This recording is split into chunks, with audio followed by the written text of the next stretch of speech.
નમસ્કાર, CB24 news સાથે હું રેશમા આપનું સ્વાગત કરું છું. પાછલા કેટલાક સમયથી ભારે મોંઘવારીમાં પીસાતા સામાન્ય માણસને આજે જે ખુશખબરીની આશા હતી તે ઠકારી નીવડી છે. RBI દ્વારા વધુ એકવાર રેપો રેટમાં કોઈ જ ફેરફાર કરવામાં આવ્યો નથી. ભારતીય રિઝર્વ બેંકે આજે તેની નાણાકીય નીતિ જાહેર કરી છે. રિઝર્વ બેંક ઓફ ઇન્ડિયાના ગવર્નર શશિકાંત દાસે જાહેરાત કરી છે કે રેપો રેટ અને રિવર્સ રેપો રેટમાં કોઈ ફેરફાર કરવામાં આવી રહ્યો નથી. રેપો રેટ 6.50% ઉપર યથાવત રાખવામાં આવ્યો છે. લોન લેનારાઓ માટે આ સારા સમાચાર છે, કારણ કે હવે બેંકોને લોનના વ્યાજ દરમાં વધારો કરવાનું કોઈ કારણ મળ્યું નથી. આ સાથે જ તેમણે કહ્યું હતું કે આરબીઆઈના ગવર્નર શશિકાંત દાસ કહે છે કે આરબીઆઈનું ફોકસ મોંઘવારી ઘટાડવા ઉપર છે અને આપણી અર્થવ્યવસ્થામાં વૃદ્ધિ અકબંધ છે. આરબીઆઈના રેપો રેટને ઘટાડવા અથવા વધારવા માટે દર 2 મહિનાના અંતરાલ ઉપર દ્વિમાસિક સમીક્ષા કરે છે. આ સમીક્ષા આરબીઆઈની મોનેટરી પોલિસી કમિટીની બેઠકમાં કરવામાં આવી છે.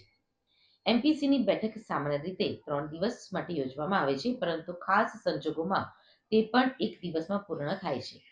તેવી જ રીતે દ્વિમાસિક સમીક્ષા સામાન્ય રીતે 2 મહિનાના અંતરાલ ઉપર યોજાય છે, પરંતુ ખાસ સંજોગોમાં તે હોઈ શકે છે 1 મહિનાના અંતરાલ ઉપર કરવામાં આવે છે, જેમ કે તે મે 2022માં કરવામાં આવ્યું હતું. અગાઉ આરબીઆઈએ પોલિસી વ્યાજ દર નક્કી કરવા એપ્રિલ મહિનામાં દ્વિમાસિક સમીક્ષા કરી હતી. તદનુસાર જૂનમાં દ્વિમાસિક સમીક્ષા થવી જોઈતી હતી, પરંતુ આરબીઆઈએ અર્થતંત્રમાં રોકડના પ્રવાહને રોકવા અને લોનને મોંઘી કરી ખર્ચ ઘટાડવા માટે મે મહિનામાં જ નીતિગત વ્યાજ દરોની સમીક્ષા કરવા એમપીસીની બેઠક બોલાવી હતી અને વ્યાજ દરોમાં 0.40% અથવા 40 બેસિસ પોઈન્ટ્સનો વધારો કરવામાં આવ્યો હતો. Monetary policy is important because it affects the life of people. It affects each and every segment of the economy, howsoever small or big. It affects the vegetable vendors. It affects the big corporates. It affects the middle class. I think it also affects the farmers, the industry, the business. So it has wide-ranging impact on the economy, and that is why I'm sure that is the reason why most of you are listening to the governor's statement. Our effort is to follow the flexible inflation targeting framework as provided in the Reserve Bank of India Act. The Act provides that the Reserve Bank, that is the Monetary Policy Committee, is expected to maintain price stability. In fact, it is a mandate. The mandate given to the Reserve Bank of India is to maintain price stability while supporting or keeping in mind the objective of growth. Price stability is important for the people because it affects their purchasing power. It is important for stability of businesses. It is important for exporters and importers.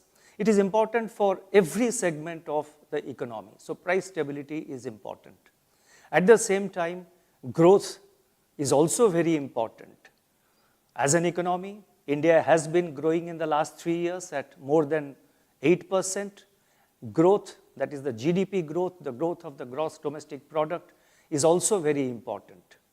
And as provided in the law, it is always our effort at the Reserve Bank of India, it is also the effort of the Monetary Policy Committee to follow the provision of the law as embedded, as provided for in the Reserve Bank of India in law. Let me now turn to the domestic growth situation.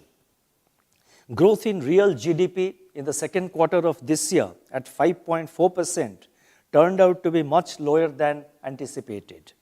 This decline in growth was it was caused mainly by a substantial deceleration in the industrial growth from 7.4% in the first quarter to 2.1% in the second quarter due to subdued performance of manufacturing companies, contraction in mining activity, and lower electricity demand. The weaknesses in the manufacturing sector, however, was not broad-based, but was limited to specific sectors such as petroleum products, iron and steel, and cement. Going forward, high-frequency indicators available so far suggest that the slowdown in domestic economic activity bottomed out in the second quarter of this year. And it has since recovered, aided by strong festive demand and pickup in rural activities. Agricultural growth is supported by healthy kharif crop production, higher reservoir levels, and better rabi sowing. Industrial activity is expected to normalize and recover from the lows of the previous quarter. The end of the monsoon season and the expected pickup in government capital expenditure may also provide some impetus to cement as well as iron and steel sectors. Mining and electricity are also expected to normalize post the monsoon-related